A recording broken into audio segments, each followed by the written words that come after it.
Hey everybody, hope all is well with you and that things are cool in your world. Today I wanted to talk to you a little bit about the evolution of Carmelita and how we kind of came about to get that track done for the Carnival of Excess album.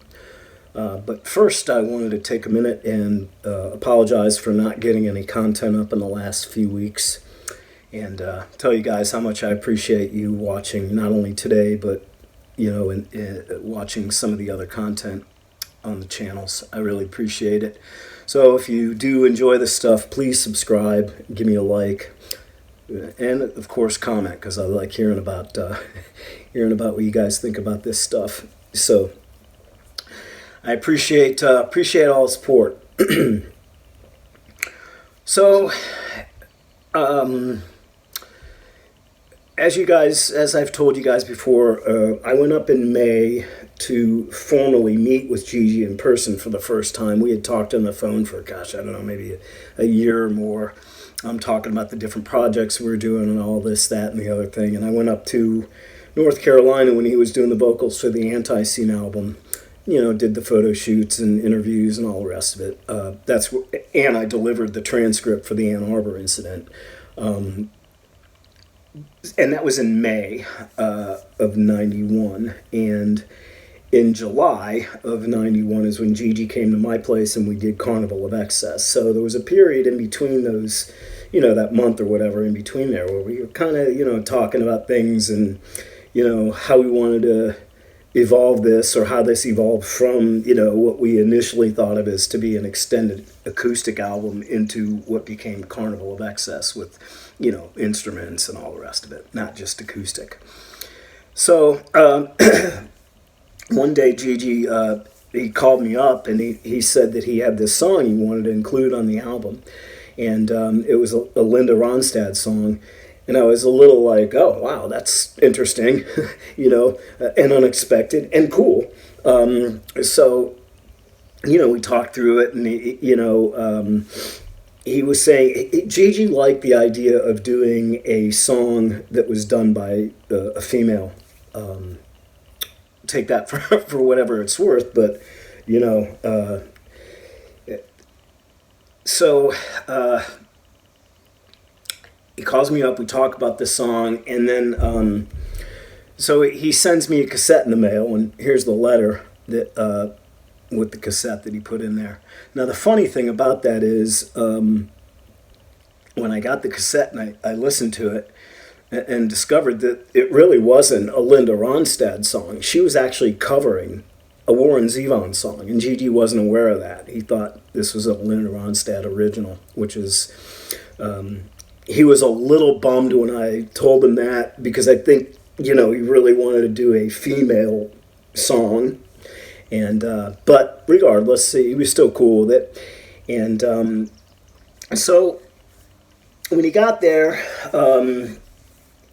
the important part of the evolution of that song, in my opinion, was when we were doing those acoustic songs in the bathroom with the Razor. And that day, and I did a story, and there's a link in the description about the acoustic sessions themselves. But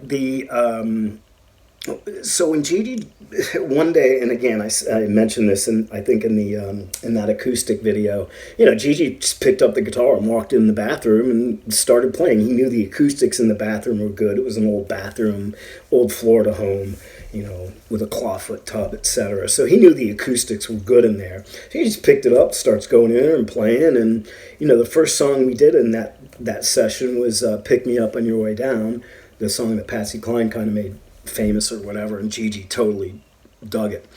And then, as the time was rolling on here, and Gigi really liked the way him and the Razor sounded together, he started doing Carmelita acoustically. And then we kind of, I said, hey, to the Razor, I said, why don't you go in there and sing some backing vocals on that? And Gigi was okay with it, he liked the way they sounded together. So we kind of worked through that a little bit, and then I'm sure you guys have seen the acoustic version of Carmelita that's up on my channel and out there and everything.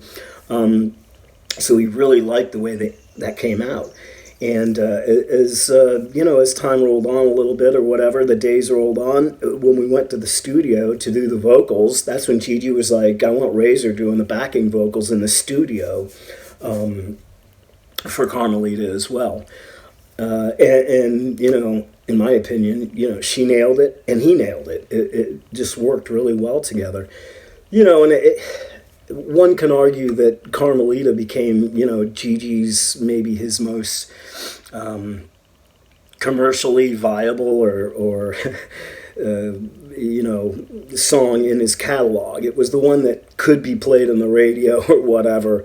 And I think just by how it's been viewed, I mean, if you look on the video on my channel, the Carmelita video has over 1 million views on it. And then also how it was used in certain, TV or film productions. I mean, the thing's been used in, the Allin's documentary, that Showtime thing, it was used uncredited, I might add, and without permission, but that's okay. So it was used in that, I think, in the end of it. And then also the biggest thing was, the inclusion in the Californication. It was, Carmelita was used in the season finale opening scene of season 3. And really well done. If you haven't seen it, do a search on YouTube. It's really cool how they used it. And the woman, after they got done filming it, she called me and she was saying, "You're going to be so stoked with how this thing came out." And it really did. It was really cool how it got used there. So, and Gigi and I talked about that. We knew, as I've mentioned in some other videos, we figured it was either going to be Outskirts of Life or Carmelita that was going to be, that got a little attention. And Carmelita, is the one. So, also the acoustic version of that was used in Hated, the movie, Todd Phillips movie. I believe it was on the soundtrack for that as well, and also it was on the soundtrack for the Californication as well. So, Carmelita is, it evolved into, being a kind of a well-recognized song in Gigi's catalog. Some may hate it because it is a, quote, kinder, gentler side of Gigi, but, that was the intent of the whole Carnival of Excess album and my work with him in general. I really wasn't interested in all that shock stuff that was going on at the time. There's plenty of people doing that at the time. I'm sure you guys have seen the videos and all the rest of it. And my idea with Gigi was totally going in a different direction. I valued Gigi as an artist, and I wanted to get to, I wanted to get to that inside of him in a different way than, just the shock stuff. I wanted to try to extract the true artist out of him somehow. So, anyways, I was really stoked that we did get Carmelita recorded and everything, and Gigi absolutely loved it. I remember the look on his face when we got back to the house, and I played that, and we were just both like, wow, that came out great.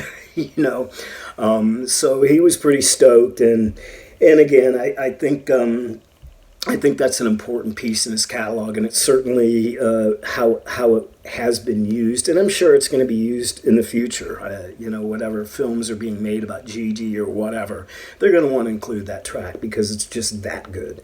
And again, there's an acoustic version of it and a studio version of it. I've released it on vinyl and CDs and all, throughout the years, and both videos are up on. I'll put the links in the description for both the acoustic and the studio versions of that. So, anyways, I also wanted to tell you guys too that the Tiny Tim GG Allin split 12-inch titled "Beautifully Ugly" is at the plant currently. I don't know when we're going to get them back. Hopefully we'll have them back soon, but I will be doing a video specifically on that release and where you can get it and all the rest of it once we get them back. It's going to be on an album, on a CD, and streaming on all the platforms when it gets released. So it's right around the corner. We had a delay because of the pressing plants and all that stuff. So, but anyways, hey, thanks for tuning in and all your support and everything. I really appreciate it, and I hope you guys enjoy the content. And